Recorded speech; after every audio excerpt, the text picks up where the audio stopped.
Kitang-kita si Eman.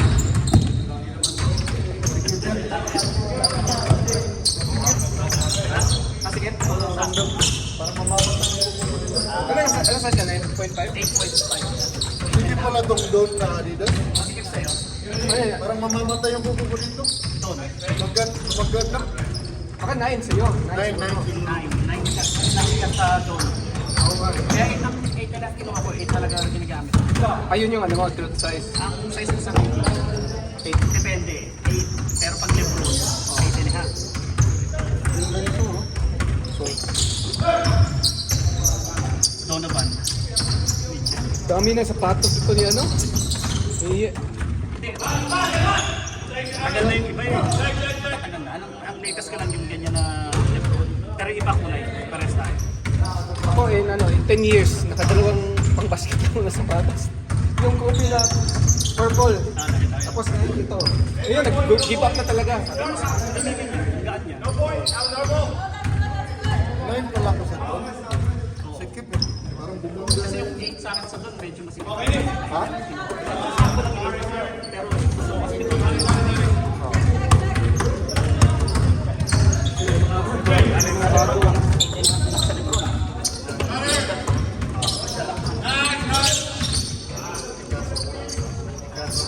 Tinitingnan ko kung sasakit pa. Babalik ako mamaya. Kasi nga, breaking ko.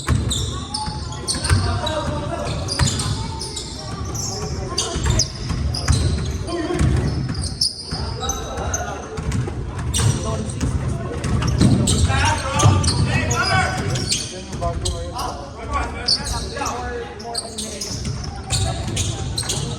So ano?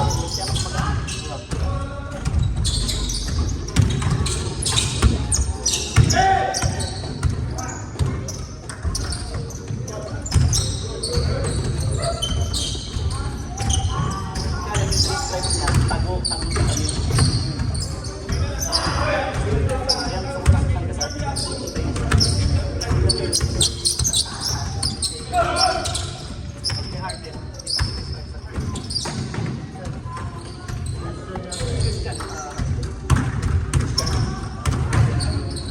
Kaso mabigat.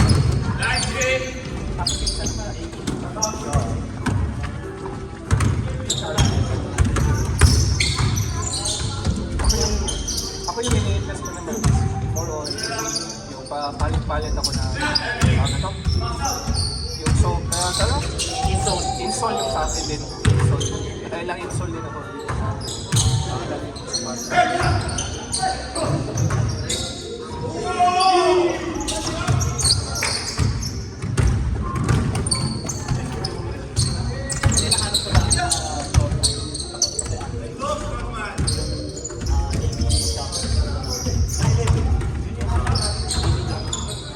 Gusto ko yung wala sa shops.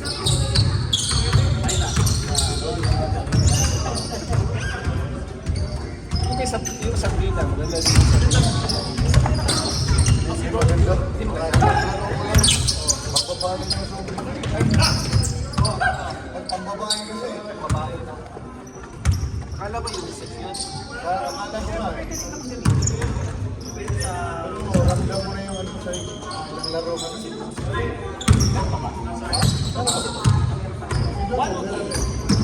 Ganun mo one. Pero siyempre yung nangyari sa Tony Mark. Kasi Mark sa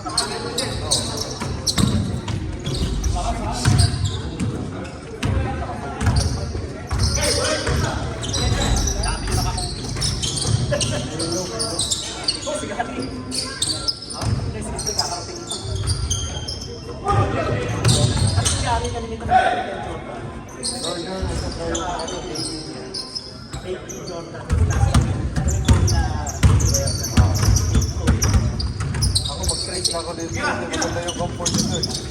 Parang hindi na ako babalik. Para yung nabasa ko, mas maganda yung consistent lang yung sapatos mo. Oo. Kasi babago din kasi yung ano, yung takbo mo pag pabalik-balik. Yun na talaga yung sabi ng Barton 4. Yun na talaga yung magbabalik.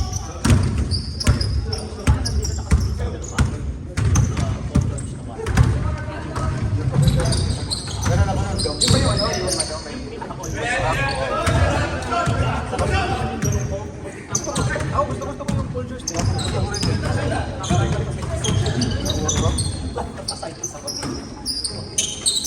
Depende talaga sa tao. Kung mo naramdaman yung nakatapit sa China, pag style mo, naramdaman mo talaga kapit mo, pero dumilas mo sa parang gano'n, naramdaman mo ako.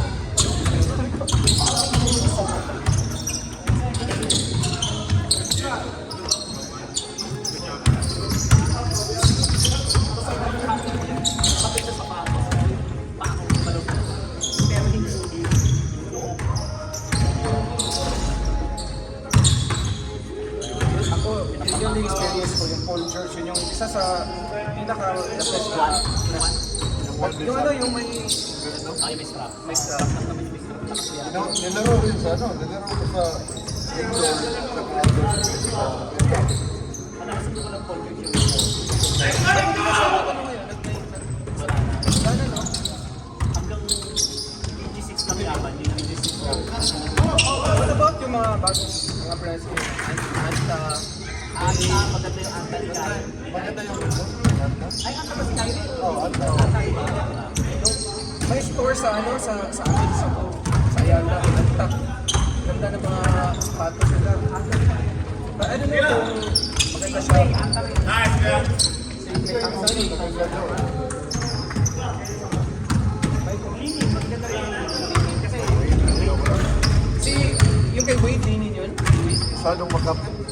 kung kaya mo nung weight na, Parang magkaganon yung tuhod mo. Ramdam. hindi lang iwan yung Nung hiram ako kay ano, Rudin. Kasi naiwan ko yung sapatos ko. Tika. Parang gumanon yung tuhod ko. Sobrang kapit. Delikado talaga yung ano, naghihirap ka ng sapatos. Tapos hindi mo alam yung kabisado yung piso or habang tumatanda tayo, like, sobrang maarte na yung paa natin. Pero nung bata pa tayo, kahit ano lang yung school shoes na panglaro sa basketball, Converse at saka chinelas, Converse, at saka promoter. Ba? Naalala niyo yun? tandaan nyo, ano, yung support na brand sa Pilipinas. Oo. Ngayon, sobrang arte na eh. Like, tayong ano, hindi ko tayo matangkil eh. Dati, promoter ng sponsor natin.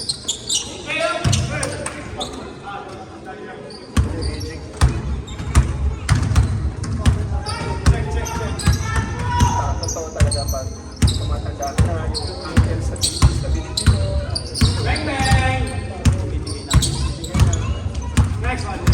Sabi ko yung mga bata, pagkata ng high school, may ano, tato? Tapos, pumunta tapos,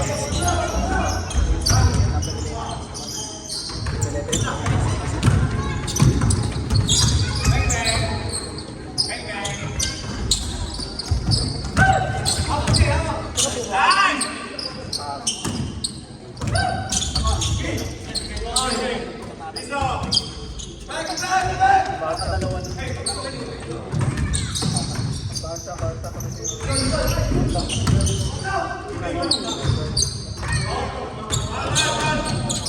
Sayang yung height niya. Ano, tawag doon, Justin. Ganda mo naman yung ganda yung height. Kahit niya, kalapal. Pero ako nga eh. Ano eh, nilagyan mo lang. Kahit na dapat yung sa loob. Sa totoo lang, kasi nakita ko kasi ano, si Tanto.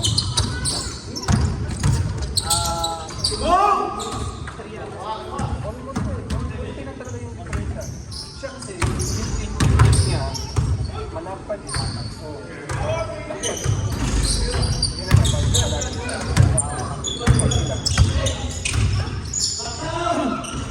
Naman na kainin.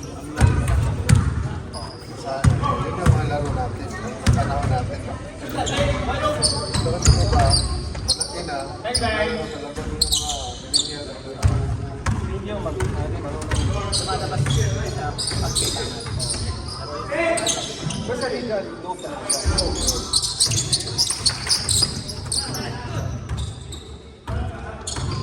Sarap kasama. Pag nagagawa, Ayun na yung dito na. Alam ko na na. Ay. Ito ko na lang. Kinama.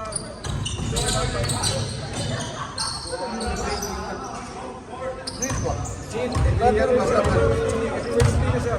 Thursday. Walang passport. Kasi yung misis niya, Sunday na po-work. So, pati sa Saturday, wala kang ngayon pagkakati. Kaya yung Sunday niya, nahihirapan siya sa passport. Isa pa yun, magsarap na kasama yun. Na-invite ko siya lagi sa PSA. Uy! Ano ba? Kapang ko yun. Sabi niya, hindi mo po.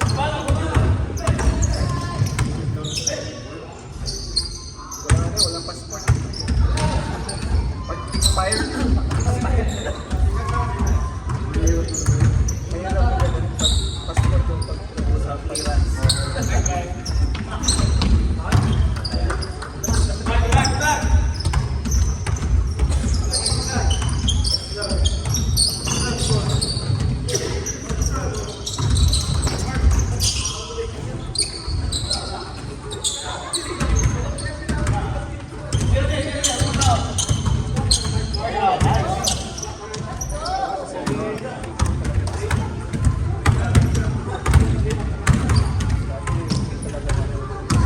Sa ano pa, diba?